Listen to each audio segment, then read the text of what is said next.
आ जाते हैं sums number 4 में। तो सम्स नंबर 4 में यहाँ पे बोलता है कि दिव्या परचेज ज्योति's बिजनेस। दिव्या एक लड़की थी, उसने ज्योति का बिजनेस को परचेज कर लिया। मतलब कि अब तक ज्योति चला रही थी जो बिजनेस, वो बिजनेस दिव्या ले जाती है 1 अप्रैल 2019 के। प्रॉफिट शोन बाय ज्योति's business for last 3 financial year. Jyoti जब बिजनेस चला रही थी उसका लास्ट 3 इयर्स का प्रॉफिट दिया है 16, 17, 17, 18 एंड 18, 19। हम लोग जानते हैं इस तरह क्यों लिखा है, क्योंकि हम फाइनेंशियल ईयर शुरू होता है अप्रैल में और एंड होता है मार्च में। तो 1 अप्रैल 16 से लेकर 31 मार्च 17 तक ये साल चला है, जिसमें ज्योति ने कमाया था 1 लाख रुपीज़। ब्रैकेट में यहाँ पे कोई एडजस्टमेंट दिया है, ये एडजस्टमेंट को समझते हैं क्योंकि ये टॉपिक जो है हमारा पास्ट एडजस्टमेंट को कंसिडर करके हम लोगों को निकालना है एवरेज प्रॉफिट। इसमें क्या लिखा है कि ये 1 लाख में एबनॉर्मल गेन 12,500 का इंक्लूडिंग था। तो ये एबनॉर्मल गेन कुछ ऐसा गेन होगा जो कि बिजनेस से रिलेटेड नहीं होगा, नॉर्मल गेन नहीं है ये। तो ये अमाउंट इसमें इंक्लूड क्यों रहेगा? इसके इंक्लूड रहने की वजह से ये वाले ईयर का प्रॉफिट ज़्यादा हो गया है ना। सो अगर ये एबनॉर्मल गेन इसमें इंक्लूडेड है तो हम लोग को क्या करना पड़ेगा? ये एबनॉर्मल गेन को बाहर निकाल देना पड़ेगा। दैट मीन्स कि ये 1 लाख से एबनॉर्मल गेन को सब्ट्रैक्ट कर देना पड़ेगा। सिमिलरली नेक्स्ट ईयर 17-18 जो दिया है, ये साल शुरू हुआ होगा 1 अप्रैल 17 में, ख़त्म हुआ होगा 31 मार्च 18 को। ये साल में ज्योति ने कमाया था 1,25,000 रुपीज़। ब्रैकेट में क्या लिखता है? After charging N abnormal loss of 25,000 rupees. That means कि ये फिगर जो आया है एबनॉर्मल लॉस को चार्ज करने के बाद आया है। दैट मीन्स कि ये 25,000 रुपया सब्ट्रैक्ट कर दिया गया था पहले, जो कि एबनॉर्मल लॉस था, ये लेस नहीं करना चाहिए था। तो ठीक करने के लिए क्या करना पड़ेगा? ये एबनॉर्मल लॉस को वापस से एडअप कर देना पड़ेगा। और ये थर्ड ईयर जो था, जो कि शुरू हुआ था 1 अप्रैल 18 में और ओवर होता है 31 मार्च 19 में, इसमें ज्योति ने कमाया था 1,12,500 एक्सक्लूडिंग मतलब कि इस चीज़ को इंक्लूड नहीं किया हुआ है, छोड़कर 12,500 रुपया 12,500 rupees as insurance premium for the firm's property now to be insured. अब उसको वो प्रॉपर्टी इंश्योर्ड करना है, मगर जो फर्म का प्रॉपर्टी को इंश्योरेंस प्रीमियम पे करना था 12,500 रुपीज़, वो एक्सक्लूड किया हुआ है। दैट मीन्स कि ये पे करना पड़ेगा ना, फर्म का एक्सपेंस है ना। तो अगर ये एक्सक्लूडेड है दैट मीन्स कि ये प्रॉफिट ज़्यादा दिख रहा है। तो इसको अगर हम लोग इंक्लूड कर देंगे, मतलब कि इंश्योरेंस प्रीमियम अगर हम लोग पे करेंगे फर्म का, तो ये अमाउंट को ये प्रॉफिट से चार्ज करना पड़ेगा। तो 12,500 को हम लोगों को सब्ट्रैक्ट करना पड़ेगा ये प्रॉफिट से। तो आओ इसका सॉल्यूशंस हम लोग करते हैं, देखते हैं कि इसको किस तरह से हम लोग को सॉल्व करना होएगा। ओके, सो सॉल्यूशन देखते हैं यहाँ पे। सबसे पहले जो प्रॉफिट्स में बिना एडजस्टेड किया था, हम लोगों को एडजस्टेड प्रॉफिट निकाल लेना है। एडजस्टेड प्रॉफिट किस तरह निकालना है? हम लोगों को एक कॉलम बनाना है, जितने ईयर्स था 16, 17, 17, 18 एंड 18, 19 तीनों साल का हम लोगों को प्रॉफिट लिख देना है। ये प्रॉफिट जो हम लोगों ने लिखा है 1 लाख, 1,25,000 एंड 1,12,500, ये एडजस्टमेंट से पहले का था। तो ये प्रॉफिट बिफोर एडजस्टमेंट। उसके बाद हर एक साल के लिए एडजस्टमेंट वहाँ दिया हुआ था कि एबनॉर्मल गेन ये वाले में इंक्लूडेड था, जिसकी वजह से ये प्रॉफिट बढ़ गया था। हम लोगों को ये एबनॉर्मल गेन को वापस से सब्ट्रैक्ट कर लिया। सिमिलरली 17-18 में ये एबनॉर्मल लॉस वो लोगों को ने चार्ज कर दिया था, जिसकी वजह से प्रॉफिट जो है ये वाला कम हो गया। इसको ठीक करने के लिए जो लोगों ने लेस किया था, हम लोगों ने वापस से इसको ऐड कर दिया, ठीक कर दिया। और थर्ड ईयर का जो प्रॉफिट था उसमें इंश्योरेंस प्रीमियम को एक्सक्लूड करके रखा था, जबकि इसको पे करना पड़ेगा। तो अगर एक्सक्लूड करके रखा है मतलब कि इसको चार्ज नहीं किया है, तो ये प्रॉफिट ज़्यादा दिख रहा है ना। ठीक करने के लिए हम लोगों को insurance premium on the firms property charge किए, तो ये प्रॉफिट से लेस हो जाता है।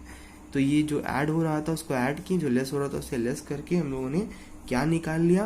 Profit after adjustment. That means कि एडजस्टमेंट करने के बाद हम लोगों का प्रॉफिट तीनों ईयर का किस तरह से आएगा। अब हम लोग जो है स्टेप में आ जाते हैं। 2 स्टेप है सम्स को करने का। पहला स्टेप है एवरेज प्रॉफिट निकालना, तो ये हमारा स्टेप नंबर 1 है। तो ये जो था हमारा, ये वर्किंग था, बिना वर्किंग किए हम लोग स्टेप में नहीं जा सकते हैं क्योंकि हम लोग प्रॉफिट करेक्टली नहीं दिया हुआ था। तो ये वर्किंग हम लोगों ने पहले कर लिया, तीनों ईयर्स का प्रॉफिट करेक्ट निकाल दिया आफ्टर एडजस्टमेंट, एंड देन हम लोगों ने स्टेप नंबर 1 पे कदम रखा। तो average profit for 3 years, 3 years का प्रॉफिट को ऐड करना, divided by number of years से डिवाइड करना। नंबर ऑफ ईयर्स 3 है, तो हमारा एवरेज प्रॉफिट 3 ईयर्स का ये आ जाता है। फिर स्टेप नंबर 2 क्या बोलते हैं, गुडविल का फॉर्मूला पुट करने के लिए। गुडविल का फॉर्मूला है average profit into numbers of years of purchase. यहाँ पे क्वेश्चन में numbers of years of purchase 2 दिया हुआ है, तो हम लोगों ने एवरेज प्रॉफिट को numbers of years of purchase से मल्टीप्लाई करके गुडविल कैलकुलेट किया। Okay, so numbers of years of purchase यहाँ पर लिखा है नीचे में, calculate the values from goodwill on the basis of 2 years purchase of the average profit of the last 3 year. So numbers of years of purchase ये 2 years हो जाता है, और average profit हम लोगों को last 3 years का निकालना है after doing this adjustment. Okay students, तो और एक सम्स देखते हैं नंबर 5। इसमें बोलता है कि अभय, बाबू एंड चारू ये 3 पार्टनर थे, प्रॉफिट एंड लॉस वो लोग शेयर कर रहे थे इक्वली।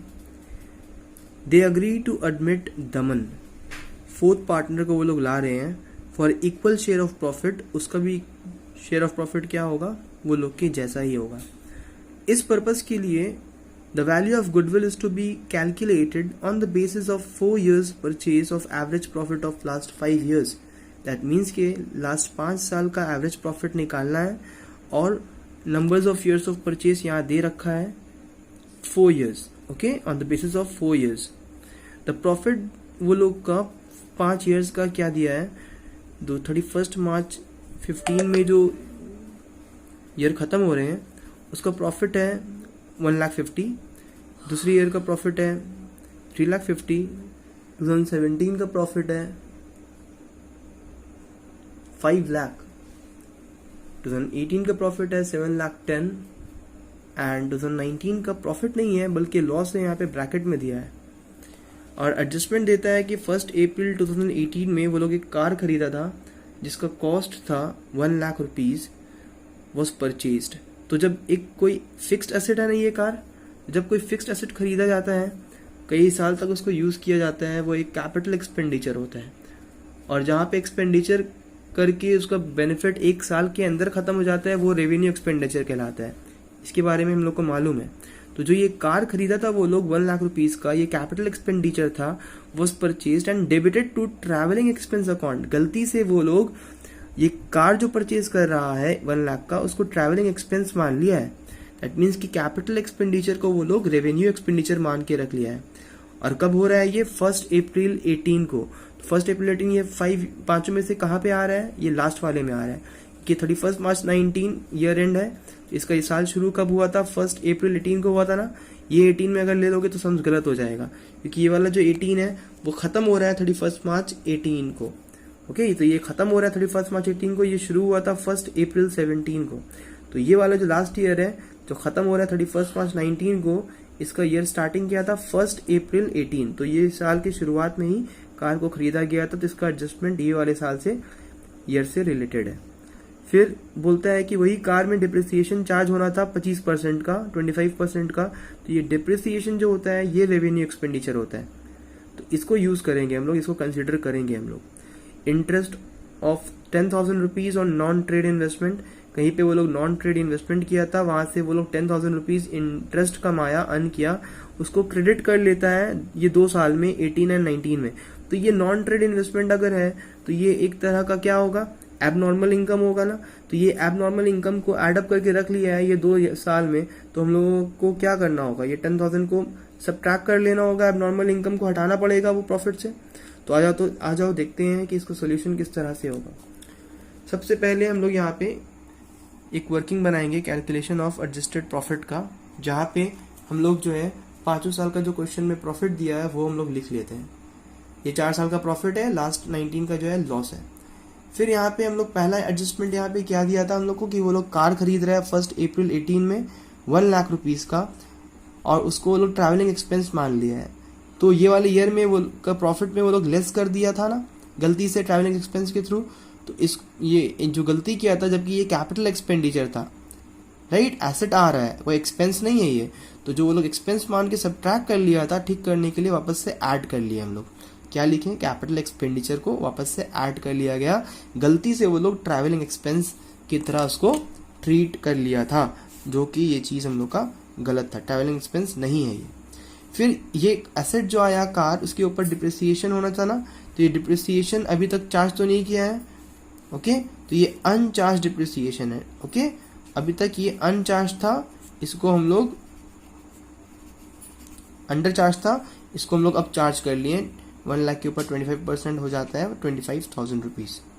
फिर हम लोग देखे थे कि नॉन ट्रेड इन्वेस्टमेंट से वो लोग इनकम कमाया था 31 मार्च 18 और 31 मार्च 19 में वो लोग एडअप कर दिया था, तो हम लोग वो इनकम को हटा देंगे। तो कैसे हटाएंगे, सब्ट्रैक्ट करके, लेस एबनॉर्मल इनकम। कौन सा इनकम था, नॉन ट्रेड इन्वेस्टमेंट का इंटरेस्ट था वो। तो ये एड लेस करके हम लोगों का ये फिगर आया।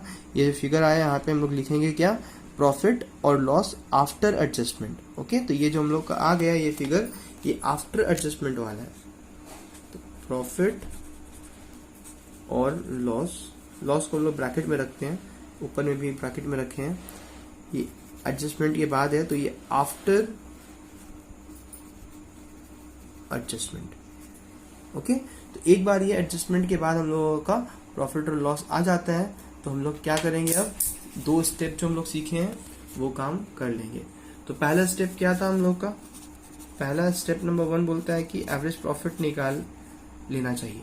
तो ये 5 साल का जो हम लोगों का वर्किंग से आता है प्रॉफिट, उसको एडअप करेंगे। लास्ट ईयर में हम लोगों का लॉस आया था, तो लॉस को लेस कर लिया जाता है, प्रॉफिट ऐड होता है, लॉस लेस हो जाता है।